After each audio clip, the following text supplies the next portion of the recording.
नमस्कार मित्रांनो, टेक्निकल ज्ञान आणि नवीन अपडेटमध्ये तुमचे स्वागत आहे। मित्रांनो, आज आपण आपल्या या व्हिडिओमध्ये बघणार आहोत या लोकांना होणार मोफत एसटी प्रवास बंद काय असणार। चला तर बघूया आपल्या आजच्या व्हिडिओच्या माध्यमातून। मित्रांनो, महाराष्ट्र राज्य मार्ग परिवहन महामंडळाने 15 ऑगस्ट 2023 पासून 2000 असलेल्या लोकांसाठी मोफत प्रवास योजना बंद करणार आहे अशी घोषणा केली होती।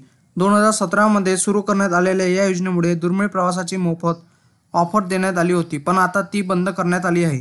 योजना बंद करण्याची निर्णय काही भागाकडून टीका झाली आहे।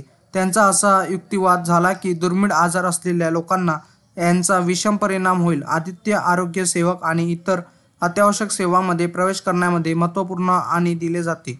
एमएसआरटीसीने आपल्या निर्णयाचा बचाव केला आहे, म्हटले की ही योजना आता आर्थिकदृष्ट्या व्यवहारात होत नाही। मित्रांनो, महामंडळाला कित्येक वर्षापासून आर्थिक समस्याचा सामना करावा लागत आहे। अजून मोफत प्रवास योजना ही तिची आर्थिक अडचणीत कारणीभूत ठरणारी एक कारण आहे।